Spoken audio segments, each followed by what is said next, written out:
What is going on, guys? Welcome back to another Dragon Ball Z Dokkan Battle video. This time around, we're going to take a look at the team building guide. Excuse me, didn't mean to zoom all the way in like that. Team building guide for the TAPION team. Hope you guys enjoy it. Subscribe if you are new. And first and foremost, here's TAPION. He is the giant category leader, so all the units that basically transform, we'll take a look at that category list in a moment. He gives 3 ki and 150% HP attack and defense. He also allows them to transform one more time in the battle, so that's pretty cool. Here is his passive. He receives damage by 50% less. Damage received reduced by 50%. Let me say it that way. When HP is 50% or below, he also gets 150 attack and he gets 50% defense. So that's pretty cool in conjunction with the always being able to mitigate by 50%. The first part of it makes him a solid blocker. I believe that's about the same percentage that Physical Vegito gets. Of course, they're very different units, but it's just a comparison there. And once per match, when HP is 50% or below, the seal is undone. He becomes Hirudegarn. So I imagine that's probably only for one turn. Maybe you guys that have the unit can confirm it for me, but I do not have TAPION at the moment. And I'm debating pulling for him a little bit more. And he's also a part of the Revived Warriors category. He has Brainiacs, Hero, Experienced Fighters, Revival, Fierce Battle, and Transform as the links. This one is called TAPION Hirudegarn. So if we take a look at the actual TAPION list of cards, unfortunately, this physical TAPION comes from the Dokkan event that the AGL1 and Tech 1 Dokkan Awaken from, excuse me. But the Tech 1's actually farmable. AGL is not because he's Hirudegarn as well, so keep that in mind. So you will have to use Kais on him, and this is his category list. There's TAPION at the top. There's some Goku cards in here. Kid Goku, GT Goku, Raditz. There's also the Baby Vegeta, and there's also Vegeta and then Bardock, and then these guys down here. The rest of Bardock's gang. There's a Turles in there. Bergamo is down there as well. So that is the list of units that are available in this category.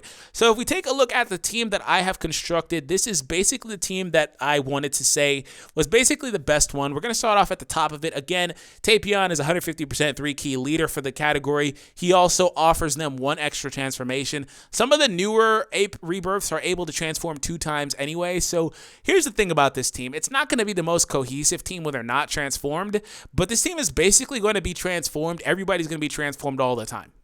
And the problem with the transformation mechanic is I've pointed it out, I've tweeted about it. Make sure you follow me on Twitter, guys, not just because I want you to, but so you guys can get more information, because I tweet about this type of stuff and I answer questions over there on Twitter, but links in the description for that. And one of the things that I've tweeted about is that the mechanic is weird because things like attack links, key links, defense links, all that other stuff, it gets nullified when they transform. It's just an ape over and over and over. And another thing is that it can get kind of hard for some people to keep track of rotations if everybody's just transforming repeatedly. So the thing about it is that I feel like this probably should have been something like the Peppy Gals or like the Dragon Ball category.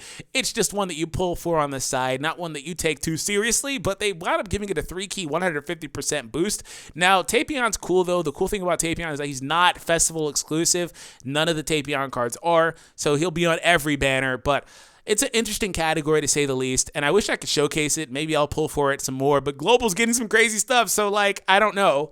Anyways, SS3 Goku is a support unit. He also has the GT link with Baby, so that does function well. Of course, most of these guys have Saiyan Roar as well. Aside from Bergamo and TAPION at the top, everybody else has Saiyan Roar, which is a 25% attack link. So Goku's offering 33% to everybody, and that's really useful on a team like this, especially for a unit like TAPION, who outright does not get his own attack boost. So aside from that, you have Bergamo, who transforms. Bergamo actually has a few different things going for him. He has Giant and Brainiacs. So Brainiacs is a 10% attack and defense link. That is cool because he shares it with TAPION. TAPION's link set is very varied, as you saw. It's not going to have a lot of links that link with a lot of these guys in this team. In fact, he only has Transform with most of the team. He doesn't link with anybody else for anything. But fortunately, Transform is an a key link, because he will need it if he's not transformed into Hirudegarn. So aside from that, Bergamo's pretty cool because he is kind of like a really baby version of LR, Rose, and Zamasu, because he's able to take those hits, and then when he super attacks, he raises his defense on the stack, you know, the mechanic for that. But when he takes the hits, he gets stronger with that same mechanic that Rose has, the mechanic that Super 17 has. So if you put orbs into this unit, it could become a very, very good unit defensively and then gradually build up to becoming a very powerful offensive unit. Another thing to consider is that it has some links with Baby Vegeta, or at least I thought so. I could swear that it had Coward with Vegeta, or Super Baby 2, excuse me. But apparently not. Apparently they don't link at all. Oh, okay. Well, whatever. So yeah, anyways, I'll have to double check that. But aside from that, we have Super Baby 2, who has the GT link with Goku, and I had listed that he has Coward with Bergamo, but apparently he doesn't. He also has Big Bad Bosses with the Vegeta here, and I'll talk about a couple of options that you guys can slide into the team after I'm done explaining the reasoning behind it. And then aside from that, Bardock is probably going to be the hardest hitter on this team aside from Baby, because he gets 100% up and has a lot of common links with a unit like Vegeta, Saiyan Warrior Race, and then Saiyan Roar.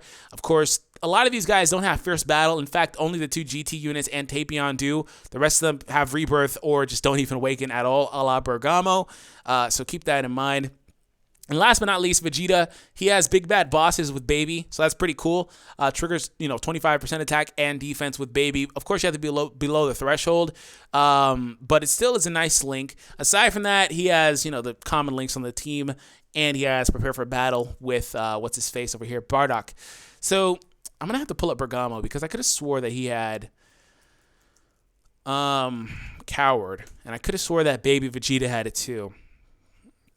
It's one of the things that I looked at, and then after I do this, he does have Coward, okay. After I do this, we're going to look into the 2 replacement options that I mentioned. Apparently not. Oh, okay, so he has it pre-awakening. He loses it when he awakens. Gotcha. Okay, so that's what happened. I was going to say, I know that he had it. So when Baby Vegeta awakens, Super Baby 2, he loses it. So anyways, a couple of options for replacements. There are 2 solid ones that I think you could slide into this team. Well, 3 technically. The 2 Kid Gokus, the non-GT variants, the one from Dragon Ball, the AGL one and the physical one. Here's the thing. AGL is probably the more consistent one because he gets the attack and defensive boost of 70%, while the physical one gets, I believe, 80% attack and can go ape twice or so. Aside from that, they're basically the same unit. I personally would run the AGL because you're trading 10% attack off and then being able to run the 70% defense up, but only going ape one time. I don't really care about going ape one time and then also getting a second time with the leader skill. And while the rest of this team's going to try to transform a bunch too, it doesn't really matter. The key replacement for that guy, if you wanted to run that Goku, would be the Vegeta. In fact, that Goku was on this team until I realized that Vegeta had Big Bad Bosses, which was something that did kind of spread across on some of the other units like Baby. And aside from that, of course, the physical Goku can take that exact same slot too. One thing that I was worried about when I was constructing this is I didn't want it to be too AGL heavy because the Vegeta there, and of course Tapion's a leader, you'll have a Tapion friend. And then my other honorable mention is Turles. Now, Turles shares good attack links with Super Baby 2. He also has Prepare for Battle and Saiyan Roar. You would run him over Bergamo if you don't care about optimizing the 2 Tapions. Basically, Bergamo's here for being able to provide that Brainiac's link, which does help Tapion out significantly. So aside from that, you don't care about having a lot of AGL units. Turles would be the best unit to put into this slot there for Bergamo. Turles is a really good unit, but I'm not sure as to why he hasn't awakened yet. He really needs to because Turles is actually a really good ape unit.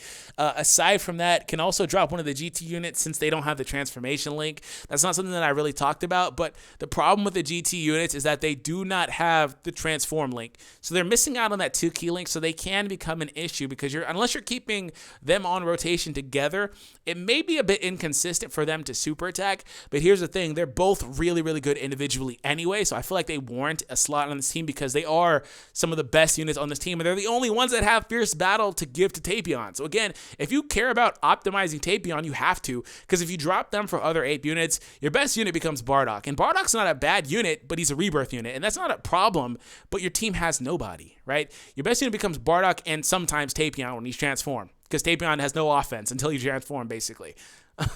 So that's kind of the position that this team is in. It's a solid team. I like the team a lot. It just has holes, and it's mainly due to the mechanic. If the mechanic worked differently and had an overhaul, some of you guys tweeted me the opportunities for overhauls. If it had something like that, it would be more consistent and would be better. This was honestly the best team that I could consider, especially because Tapion does not have a secondary leader skill where he gives AGL types 50% or 90%. If he had that, that would be a whole other scenario because we could flood other units in like SS4 Vegeta, and you can make a very, very cohesive, good team around Tapion that kind of takes advantage of his weaknesses and plays off of that. So this is basically what I considered. Hope you guys enjoyed it. Subscribe if you are new for more Dragon Ball Z Dokkan Battle. Feel free to let me know your thoughts in the comments down below. I implore you to do so, in fact. Again, make sure that you follow me on Twitter and social media. Links are in the description for that. Cheap plug, I know. Anyways, take it easy, guys. Have an awesome day.